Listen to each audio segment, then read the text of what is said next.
Okay. Okay, yeah. Earth science time. We're gonna do an extremely fast crash course in the rock cycle, rocks all together, and the rock cycle. This is gonna be a crash course, but it probably will take a long time because we have a lot of dang stuff to cover. I'm gonna try to, for the first time in my life, mush all about rocks into a digestible bit of hopefully 35 minutes of a discussion. Let's start out with the rock cycle. I want to hear your summary of the rock cycle, please. Who would like to volunteer? Who would like to volunteer? I said. Okay, I'm going to come do the... Shall we move the camera too? No. Here, you just said it. Say it. Okay, a rock is the solid mineral material forming part of the surface of the Earth and other similar planets exposed on the surface or underlying the soil or oceans. The rock cycle is a group of changes, and then igneous can change into sedimentary or metamorphic, and sedimentary can change into metamorphic or igneous, and metamorphic can also change into igneous or sedimentary. So they all can change into each other. Good. Yeah, that they can all change into each other, but the only thing I would say that you're missing, the only thing, and I really like that, it sounded a little bit like maybe you read it off of a website, but that's okay for now. Rocks are, let's start with that definition actually, and then I will correct what you had said about the rock cycle, which was mostly good. It was 90% accurate. We're just going to clear up a couple of things. Yeah, that's not Wikipedia, but let's define a rock first.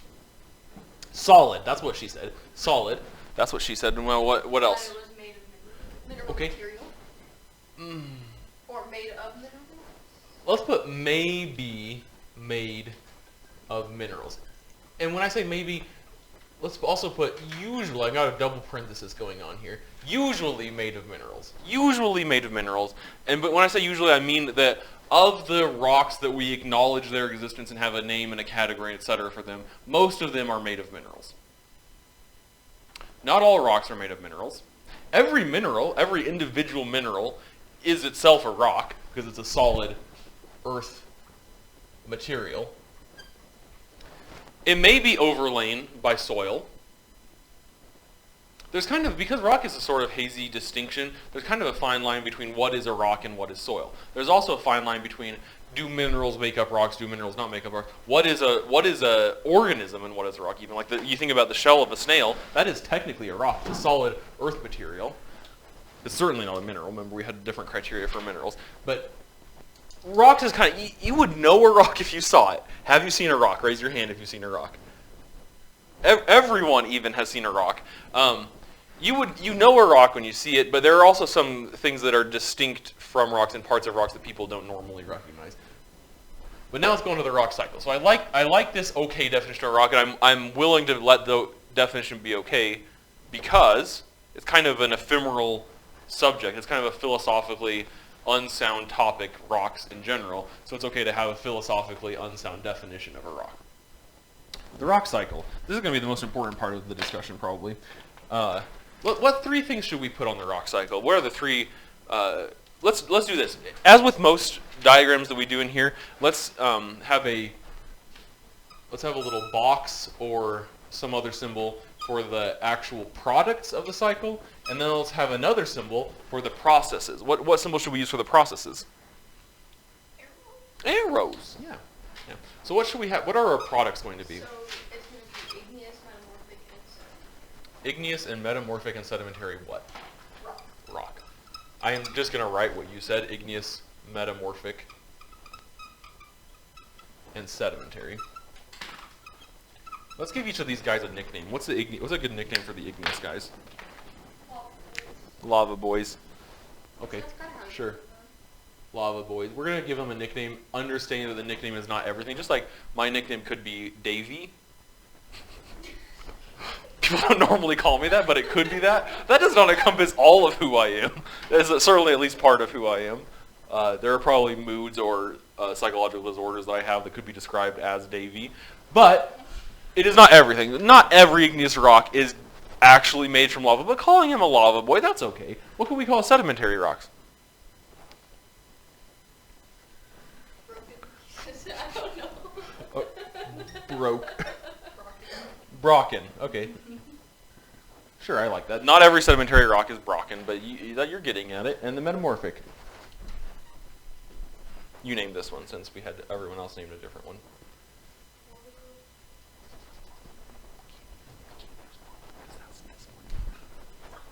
Lava Girl would have been better though for igneous, but that's not it. We're talking about metamorphic now.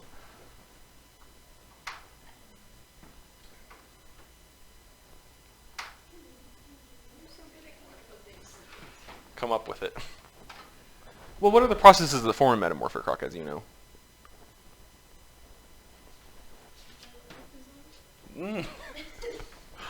The response was metamorphism, which is good. That's right, but that specifically means. Oh, hey, you're not supposed to turn off. Under pressure. Okay. I'll buy it. Under. It has to be under. Unda. Thank you. Can I put an H at the end? Yeah. Under pressure. And should we put pressure too? There we go. This is stupid. Okay, you're not your idea. The fact that we did this is kind of stupid. Maybe it'll help you remember them. I don't know. But what are the processes that form? How could an igneous rock become a metamorphic rock? And hold on. Do you see why this is a cycle? Why is this a cycle? Because each can become. Yeah. There's constant changing.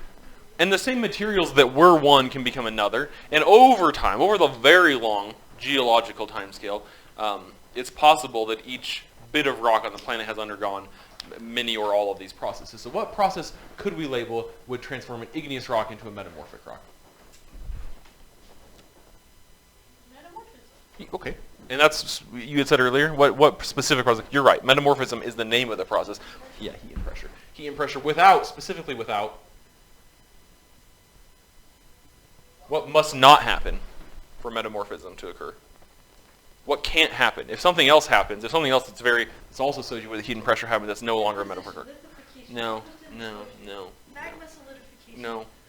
What can't happen? Heat and pressure, but not to the point of Melt. melting. It can't melt. If it melts, in fact, let's do this right now. If it melts, if the igneous rock is melted and then cooled, okay, melted and cooled, melting and crystallization, let's put that. What does he become? If the lava boy, the igneous rock, is melted and crystallized, what does he become? Still, specifically, igneous rock. Igneous rocks can remelt and recrystallize and become another igneous rock. And that's what I was going to point out is the one correction I would make to Kyla's excellent description of the rock cycle, is that they can also, she had said, igneous rocks can become metamorphic or sedimentary, but igneous rocks can also remelt and recrystallize and become new igneous rocks. Is that true of all of them, do you think? Could a sedimentary rock do its thing and become a different sedimentary rock? Heck yeah, it can, so let's do that over here too. BT dub, what is the sedimentary rock, what processes form the sedimentary rock? Okay, let's put weathering first, but weathering, keep going. Erosion, keep going. What then must happen?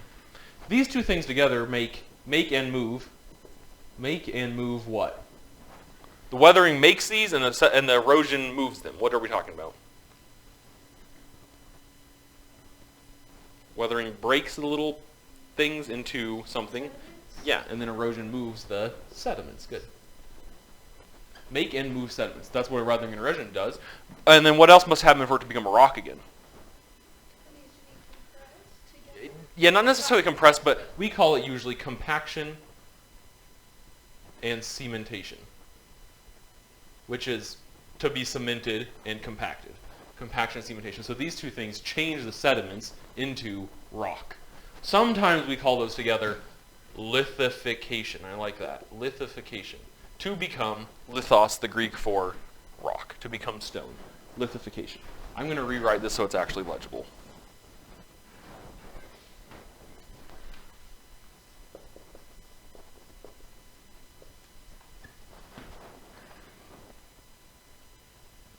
So can sedimentary rock undergo weathering, erosion, compaction, and cementation to become other sedimentary rock? Yep. I'm just going to put weathering, erosion, lithification, W-E-L. Same thing down here, weathering, erosion, and lithification. So an igneous rock can become sedimentary rock through weathering, erosion, and lithification. A sedimentary rock can become a different kind of sedimentary rock through weathering, erosion, and lithification. And a metamorphic rock could become a sedimentary rock through weathering, erosion, and lithification. So far, so good, right? Can igneous rock become metamorphic rock? Yeah, heat and pressure. We already had that. Can sedimentary rock become metamorphic rock? Yeah? How? Metamorphosis, she had said. Yes, heat and pressure. Heat and pressure. So wait, so sedimentary rock can become metamorphic rock. Igneous rock can become metamorphic rock. Can metamorphic rock become metamorphic rock? Heat and pressure without melting. What we call, you're right, metamorphosis. Metamorphosis. Metamorphosis. What happens if a sedimentary rock melts and crystallizes?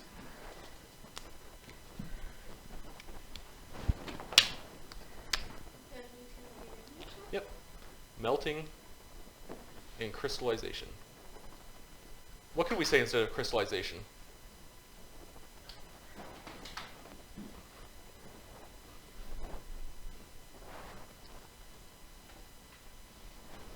We wouldn't say it as often, but could we call it freezing? Yeah, that is freezing. When a liquid, magma or lava in this case, becomes a solid, that is freezing. That can happen to metamorphic rock too. Melting and crystallization.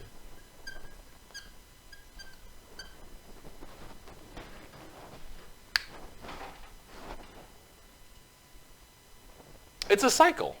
All of the matter that is in the cycle, all of the rocks, all the solid earth materials, can undergo these processes to become each of the other types, or a different kind of their own. And when I say different kind, that brings us to the next thing, which is, are there different kinds of rocks besides igneous, metamorphic, and sedimentary? Yeah, there are subcategories of each of those, aren't there? There are subcategories of each of those. And which are we going to start with? Which one do you want to talk about first as far as subcategories? Sedimentary. Sedimentary. Okay. Sedimentary. I'm going to write the word sedimentary while you finish writing this down. No, I'm not, because there's not time. There's not room, I mean. I'm going to pause the video so you can finish this, and then we'll resume in a second. Okay, we're going to talk about igneous rocks first. Nope, I'm sorry. We're going to talk about sedimentary rocks first. Sedimentary rocks. Sedimentary rocks. It sounds like sedimentary rocks, dude. Sedimentary does rocks. What's the primary process that forms sedimentary rocks themselves? Which one makes sedimentary rocks? Yeah, compaction and cementation. So we're going to put that produced through, usually, there are other types through compaction and cementation. What type would be produced by compaction and cementation, which is together, these are called lithification? Which of the types of sedimentary rock would be produced in this way?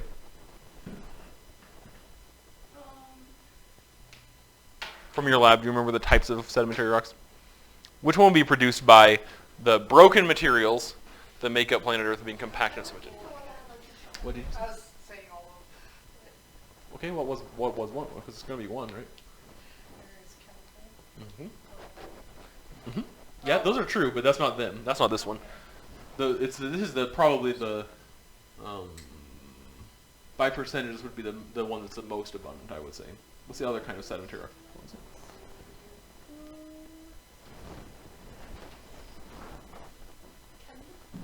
No. Plastic. Are produced through compaction and cementation. That's the only thing we put on the chart, but there are other kinds. So plastic rocks are sorted by, or are, I shouldn't use that word because we're going to talk about that in a second, but are categorized by grain size. If we have the finest on the bottom and the coarsest on top, I've really done an absolute dumpster of this job. Let me start over. I'm going to use a different color too, because this one doesn't erase. I forgot that until just now. Purple. Let's draw a little chart. Categorized by grain size. What would be the finest grain size? Do you guys remember? Sand. Nope. Silt. Nope. Clay. Good. Clay. Clay is the finest grain sediment. Sediment meaning small particles of rock. How is sediment produced? Yep. Erosion or weathering. Weathering and erosion. The breakdown of rock into sediment, weathering, and the transport of that sediment, erosion, then becomes rock through lithification. So clay is the smallest size sediment. What will be the next smallest? Nope. Silt. Silt. Next smallest? Sand. Sand. And there are all kinds of sand too. There's fine, coarse, medium sand. What's bigger than sand? Pebbles, and we'll just stop there. There are other ones. I think it's the USGS has a whole schema about how what goes up above pebbles, and there are also some within sand, and there are also fine and coarse pebbles, fine and coarse silt. But these are the four basic ones that we will be using the most.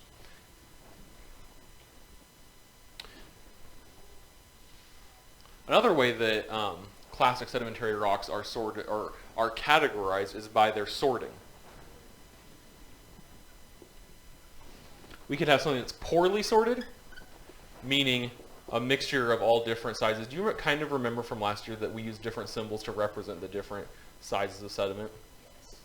Clay is usually just a line, silt is a line and a dot, sand is dots, and then pebbles are like circles or bigger dots. So poor sorting would be if it has all different, not necessarily all the different sizes, but it has many different sizes of sediment. Whereas well sorted would be all one size or all similar size sediment. That's how we categorize sediment in general. And then there are also categories of sedimentary rocks. But before that, there are also, let's call it shape. That might not quite be the right term. But we also have angular and rounded shapes of sedimentary rocks. So round would be round. You guys know what round means. And angular is like jagged little fellows. Angular, rounded. Shape. This is supposed to be the word shape. Sorry. What do you think determines whether something is, what size the sediment is in the first place? What determines what size the sediment is? The size of the sediment. That's kind of circular logic. What about the environment determines what size of sediment breaks off of a rock when some other rock is weathered? Yeah, depending on the way it was weathered. So for instance, sand particles carried by the wind hitting another rock might break off other sand particles. So the kind of weathering and erosion determines the size of the sediment. I'm going to put a little line down here for determined by. Determined by type of weathering and erosion. What is what do you think the sorting is determined by? That is, why might we sometimes find rocks or loose sediment that is well sorted, all the same size, and sometimes find rock or loose sediment that is poorly sorted? Like an example? Not necessarily an example, but what is the process by which that happens? An example might help us. Like water? Yeah, the type of the what? We call it a medium. The what kind of medium? Do you remember? It is the erosional medium. What has done the erosion determines how well or poorly sorted. For instance, another example, a glacier will just move along and pick up all the different size sediments from the environment, all the way up to boulders, which are, boulders are larger than pebbles. Whereas a river, at any given time, will only carry for a given speed of that medium, for a given speed of the fluvial river erosion, it will only carry a certain size of sediment, so that will be well sorted. And then what determines whether it's angular or rounded, do you think? Well, how does it become? So let's pretend, and this is not necessarily the case, but let's pretend that every chunk that breaks off of a rock starts out as angular. It's just a nasty old chunk broken off. Well, how could it become more rounded? What happens to make it more rounded? Yeah. As erosion occurs, the chunk bangs into other chunks, and the corners get knocked off. So if we start with a square piece, the first thing that goes if another square comes and hits it are these corners. So then we have like a little octagon-ish thing. And then as those corners get broken off, eventually it gets more and more round. So time in erosional medium. The longer it's in the erosional medium, generally, not always the case, but depending on the erosional medium and how long it's in the erosional medium, it gets more and more round.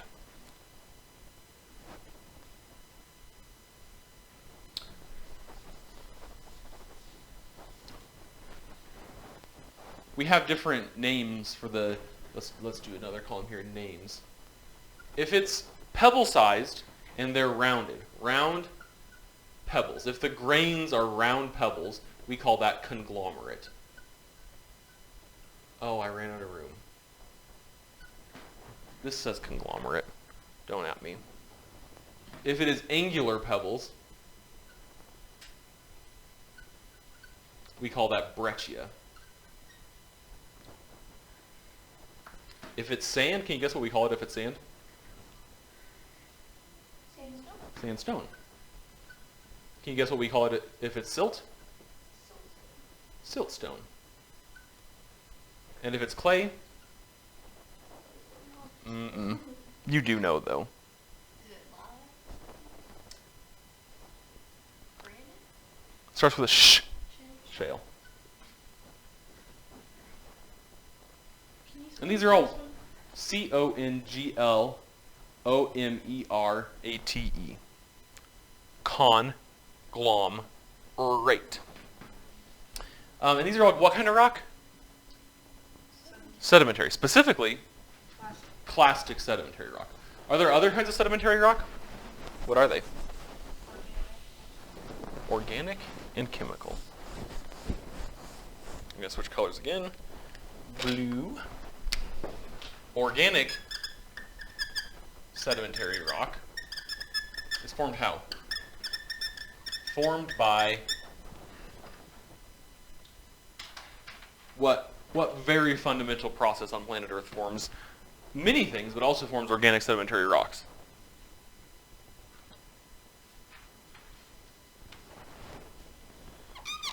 The key is in the word organic here.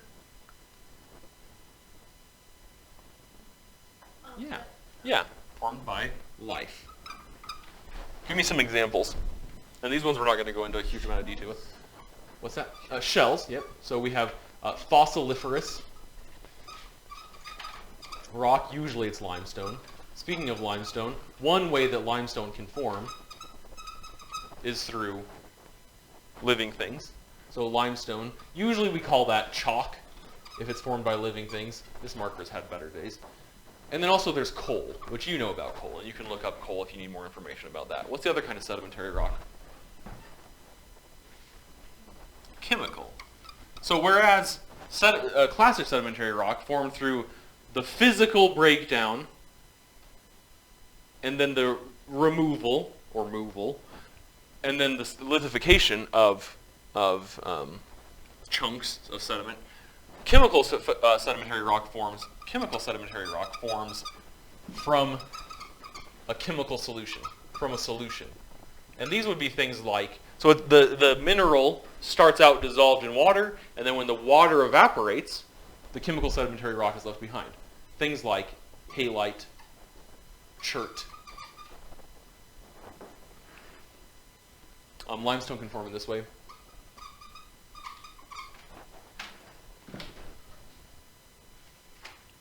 What mineral would halite form from? I really wish this marker was doing a better job. Does anyone remember? Halite is a mineral. Rock salt is what we actually call the rock. Forgive me. Rock salt forms from halite, which is sodium chloride, just like you put on your fries. What about chert? We had talked about it in the lab. What does chert form from? Any kind of silicate mineral that has managed to... Silicates are usually very, very poorly soluble, but if a silicate mineral, represented by a silicate group, SiO42-, manages to dissolve in water, and then it settles out a solution, that's called chert. And then for limestone, do you have any guesses as to what mineral forms limestone?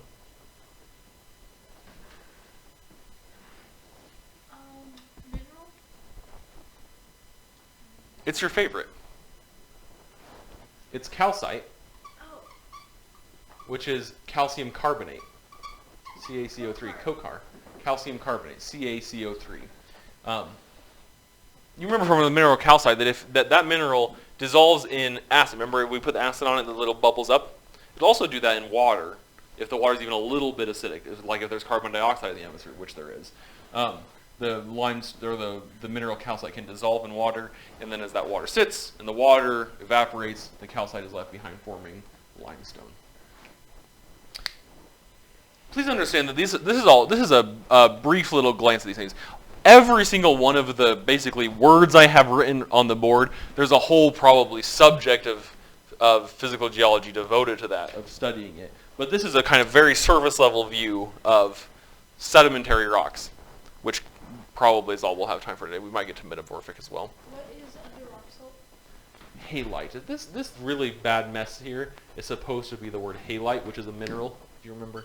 Halite, which is the substance sodium chloride, NaCl. I think this is actually surprisingly turning up on the video pretty well, but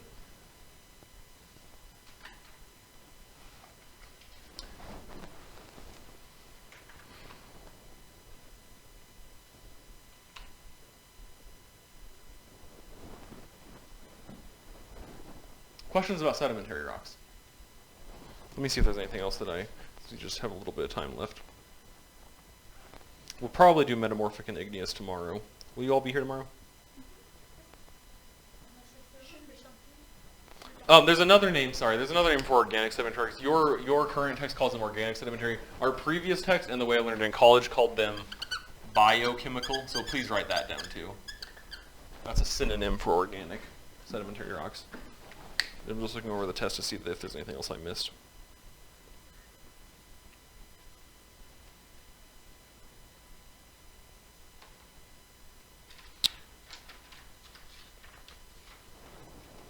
Oh, here's two things. One of them is very exciting.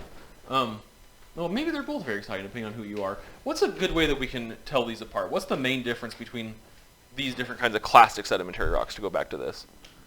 What's their fundamental difference? Yeah, their grain size. You probably won't have any hard time telling apart the pebble ones. They're pebble-sized. But when it gets down to sand, silt, and clay, do you remember the kind of interesting and kind of gross way that we can tell these three apart?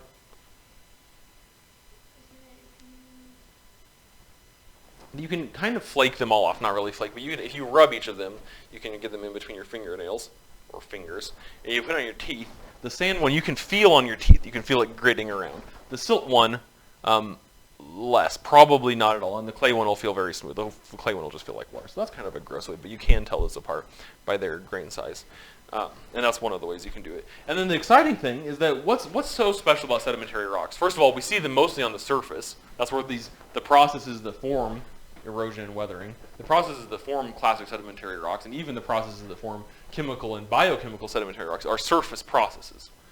But what's so special about them being on the surface? What do we sometimes find in sedimentary rocks that makes them so unique and special?